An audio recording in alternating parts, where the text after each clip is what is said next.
Almacén de Deseos está presentando a José de Feo. Encontrarnos en la fanpage de Almacén de Deseos. Contactanos para ver nuestro showroom. Novedades para vos, para tu casa. Sorteos exclusivos para los seguidores. Almacén de Deseos, regalería. José, bueno, ¿por dónde arrancamos? Bueno, no solo para los seguidores, sino también para los seguidores del programa. La gobernadora, la presidenta nos ha mandado unos regalitos para luego sortear en el imán. Tenemos un set de jabones de frutilla con una lata muy práctica para después reutilizar, y también unas muy cómodas pantuflas para el verano, para descansar en el verano, ¿eh?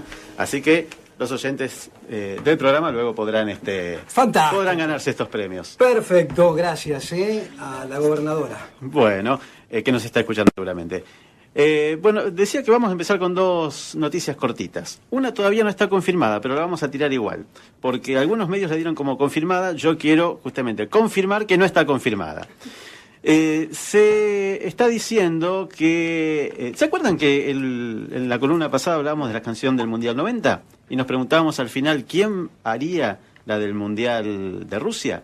Bueno, sí. Uno de los que ya se está hablando, que haría una de las canciones oficiales del Mundial de Rusia, sería el colombiano Maluma, junto con el puertorriqueño Big Daddy. Ah, sí. No, Big Bunny.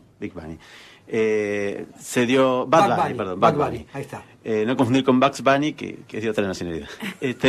Pero bueno, como siempre hablamos que en los mundiales desde el 98 para acá hay varias canciones oficiales, una en español, una en el idioma oficial del país organizador y otra en inglés. Bueno, se dice que sería Maluma y Bad Bunny quienes harían la canción en castellano, los primeros oficializados. Sin embargo, en FIFA no se han expedido al respecto oficialmente. Bueno. Pero ya se está diciendo que está trabajando junto a 24 músicos para componer la canción. Bueno. Un poquito exagerado 24 músicos para una canción, pero... Maluma puede que se sienta un poco culpable de que no lo tengamos el Kun Agüero en el equipo de Argentina ahora para las eliminatorias. Espero que esto no incida en nada y Argentina pueda superar esas etapas. Vamos a ver si se siente culpable o no, lo veremos. Un Agüero que iba a ser titular en principio el jueves. Aparentemente. Iba a ser titular en lugar de Dybala y ahora hay que ver. Pero bueno, habrá que buscar otro. Algunos dicen que Maluma hizo un favor. Claro. Bueno, Maluma quería ser jugador de fútbol. Ah, sí, bueno, pero no para la selección. No puede jugar para nosotros. Bueno, que siga cantando. El asunto que se dice que podría ser uno de los cantantes oficiales del Mundial de Rusia 2008. 2018. No lo digo ni como buena ni como mala noticia. Cada uno jugará según sus gustos particulares. La segunda cortita pasó esta semana, pasó en Facebook, donde pasa de todo. El músico rosarino Rubén Goldín ha publicado, aquí lo estamos escuchando, ha publicado una foto muy reveladora de lo que es su última liquidación cuatrimestral de Sadaic, donde le informan lo que ha ganado por las reproducciones de sus temas en Spotify, Deezer y en iTunes, los servicios que son online no lo vi, pero presumo que debe ser poco. Bueno, hay temas que tienen, como por ejemplo, más de 50.000 reproducciones, que es mucho para ser un tema ya del pasado. Tiene muchas reproducciones, sobre todo tiene un disco nuevo que acaba de colgar en Spotify. Qué lindo tema. Si sumamos todas las canciones, todas las reproducciones de Rubén Goldín, no llega a los 4 pesos. ¿Viste? Me imaginé. Pero a los 4, pero esto es verdad, no sé si llega a los 4 pesos. Milésimas de centavo tienen algunas de sus reproducciones. Porque claro, ellos dicen, la gente de Spotify muy grandilocuentemente, le hemos girado a Sadaic tantos miles de millones de pesos en concepto de derecho de autor. Sí, esto es verdad, pero si lo dividimos en todas las reproducciones de todos los artistas argentinos, nos da milésimas de centavo para cada uno por cada reproducción. Claro. Esto, digamos, empaña un poco esto que yo pensé que iba a ser una especie de solución intermedia entre la piratería, donde no pagas nada por la música, o sistemas como Spotify, donde pagás algo y evitás a las discográficas que te cobran una exorbitancia pero que ese algo sea significativo, decimos. Claro, que sea 4 pesos. Claro, estamos casi en la misma. Claro. Así que bueno, y esto nos lleva a la historia de hoy, porque primero hablamos de Rusia, después hablamos de piratería. Les voy a contar una historia con la que me tropecé así de casualidad y decidí seguirle un poco el rastro. Me costó un poco porque no hay nada, o casi nada, en castellano de esto, entonces hubo que traducir de alguna manera. Pero esto ocurrió justamente en Rusia, y estamos hablando de la década del 50, más o menos, empezó en la década del 50. Vamos a escuchar un pequeño audio. A ver. Esto nos transporta a Rusia, música tradicional. Y tiene que ver con las discográficas también. Bueno, escuchen esto.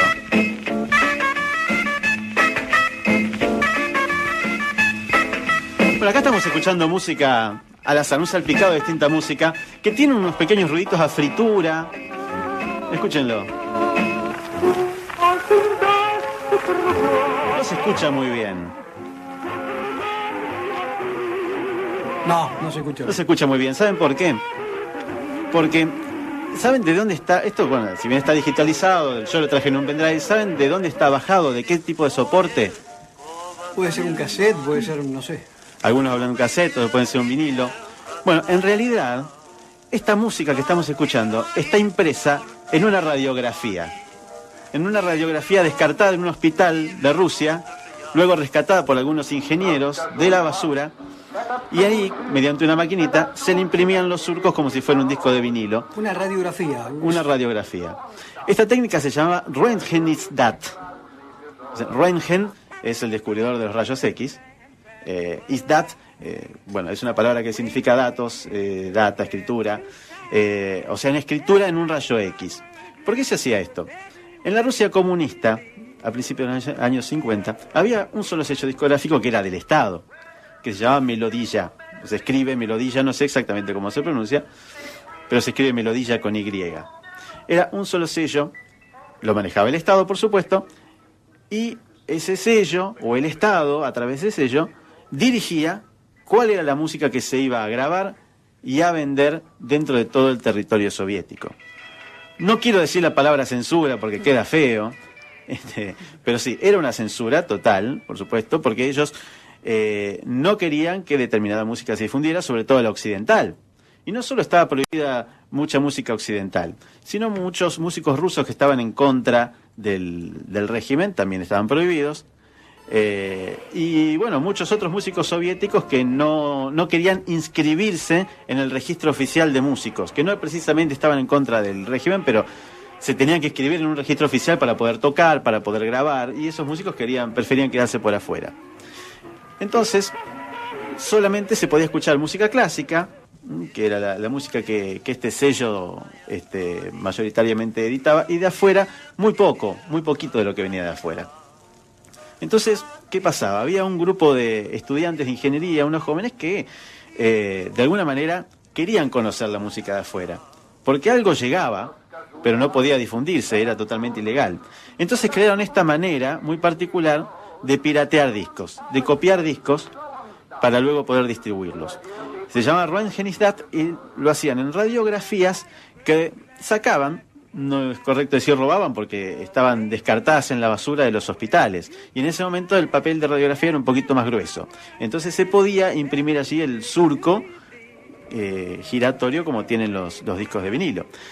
Y al ser mucho más finito que un disco de vinilo, esto se podía meter en libros, se podía doblar, se podía repartir sin que nadie se diera cuenta, sin que la policía o el régimen en ese momento los agarrara y los pusiera presos. Y tenían ese problema, se escuchaban de esta manera, decían los rusos, decían como el Kulovich, se escuchaba.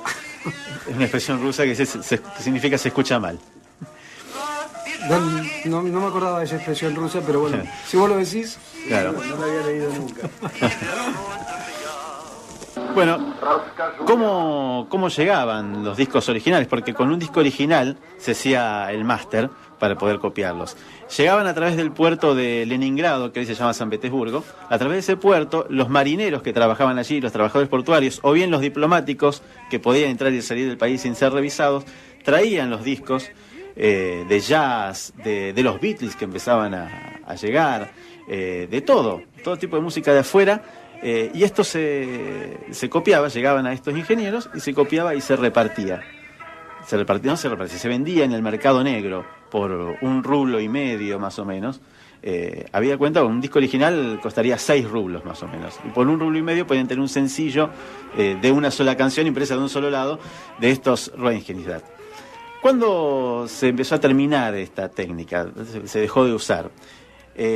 Bueno, primero se los declaró, a partir del 59 más o menos, se los descubrió, el gobierno los descubrió y se los declaró ilegales, por supuesto.